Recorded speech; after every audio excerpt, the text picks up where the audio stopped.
we have an overview of the coming activities for SIANI. Go ahead, Madeleine.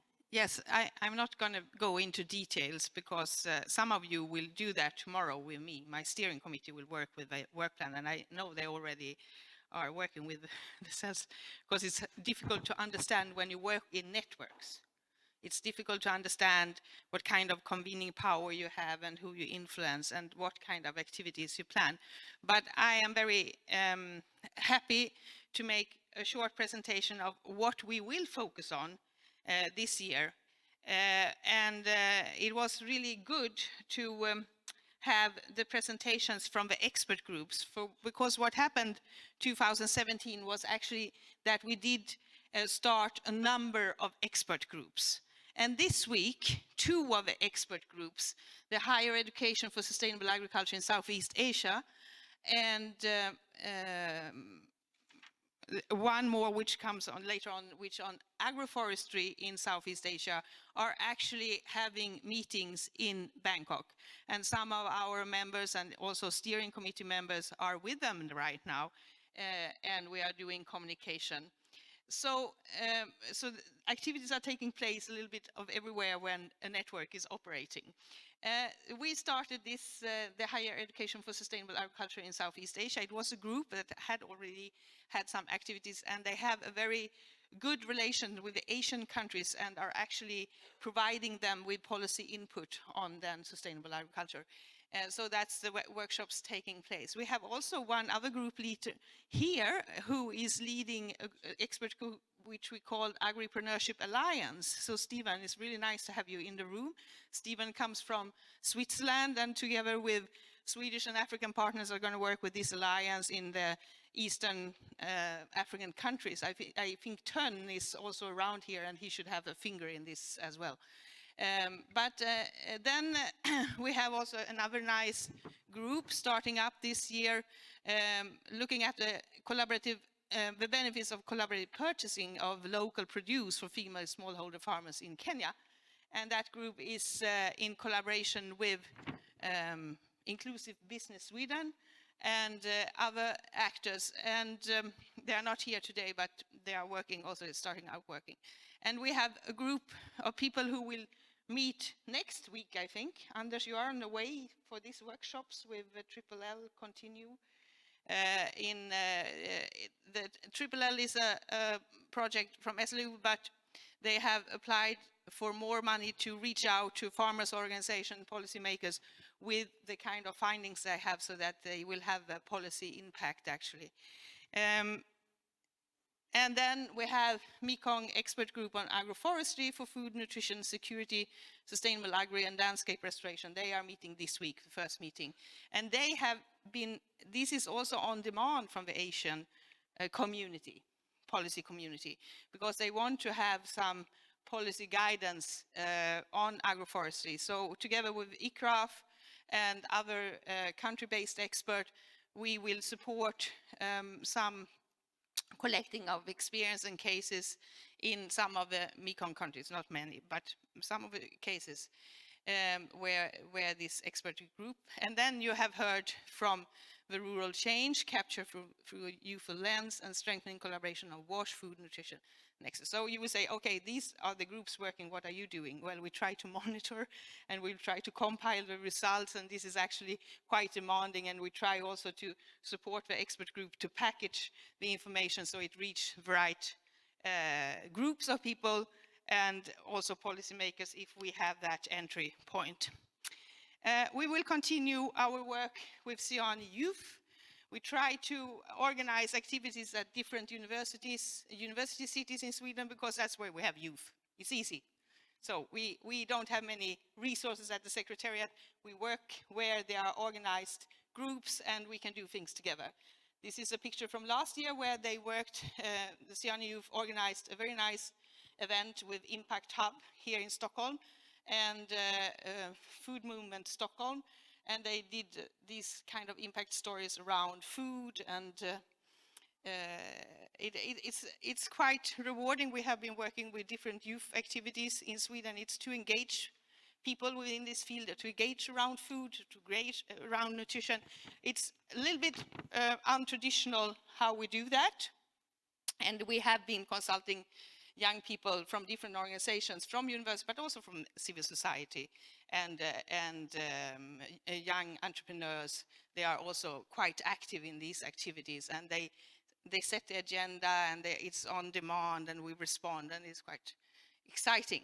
We will have a young researchers seminar, and we are still working on what kind of approach we will have. We have every other year we have the Agri4D conference, and then we have a young researchers seminar the following year. And the first one we had was actually to connect nutrition with agriculture, production, and food security. The links are not straightforward. It's a lot of links and whatever, but it has resulted in very interesting research proposals. And some of the researchers were really, and also new PhDs, with funding from Formas and Vetenskapsrådet, as a result of that first Young Researchers Seminar. And this year we will look at what kind of topic we'll have. It probably will relate to nutrition, and we will pick up what we have learned from day and to feed that into the call for the young researchers. We are linked to the CFS work, which is the Committee on Global Food Security. It's the only UN committee who has representation not only by member states, but also by the private society and civil society. It meets every year in Rome. It publishes every year 1 or 2 reports from a high-level panel of experts. And this is a nutrition report, and that's why we talk a lot about nutrition. And we will continue to work with this report on nutrition. And for not today, but because it's very important, the recommendations, which are recommendations to all different parts, sectors, is translated into Swedish by the Swedish FAO committee, and you can pick them up on your way out, and then you can use it in your work when you go home. So we will talk about nutrition in Almedalen, where we usually have activities. We will try to present, because you have to apply for the World Water Week, and we try to present, bring in the authors of this book and sectors to bring in an example of how you can work on it. And we have also SIANI preliminary proposals for seminars, which we will decide on, but it's around agroecology, where we link up also to nutrition. It fits very well. And then we have also a special focus on agrochemicals. We know very little about them, and we know less about how they are used and which ones are used in the low and middle income countries. This is a work that we will undertake this year. We'll do a lot of consulting activities. We will work a lot with the private sector. This is a very high interest for everyone, because, and this is also a suggestion from the SIANI steering committee. And so this is something that we will work with. We have worked from the start and been very active to introduce the landscape approach and multifunctional landscape, and we will continue to work with that. We have Linda, where are you, Linda? From Gothenburg, where we work with the Focali network and Gothenburg and Chalmers University. And we have that collaboration around food security, forest and climate, and that's where usually we have these activities. So we will continue and see how to better understand. We started this already 2013, and it needs to be continued explored.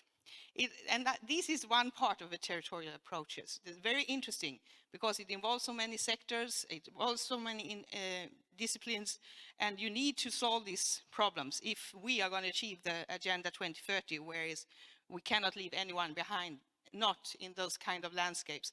But then we have another kind of landscape, which also called, or the interface between cities and the urban areas. And I think it's the majority of the population of Earth lives within an hour of a city.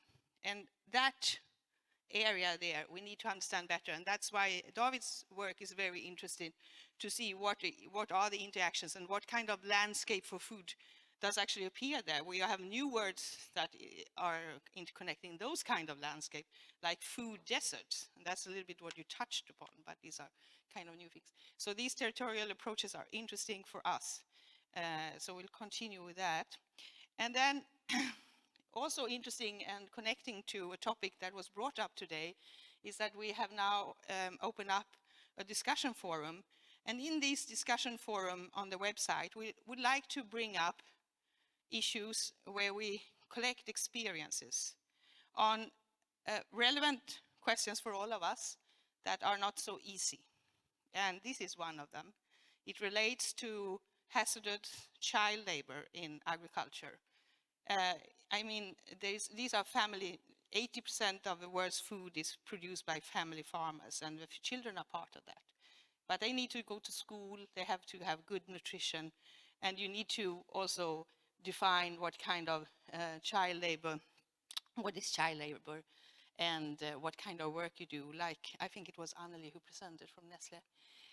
Last year there was a meeting in Buenos Aires on child labor with ILO, and it connects to the Agenda 2030, of course, with decent work, and where we find most children working in the workforce is in the agriculture sector.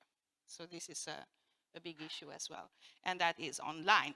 Now, I hope everyone of you are familiar to our website. It's a new one now, and I hope you follow us. I know you do, because we could see all these nice numbers that Matthew presented in the beginning, and I hope you will continue to follow us after this meeting.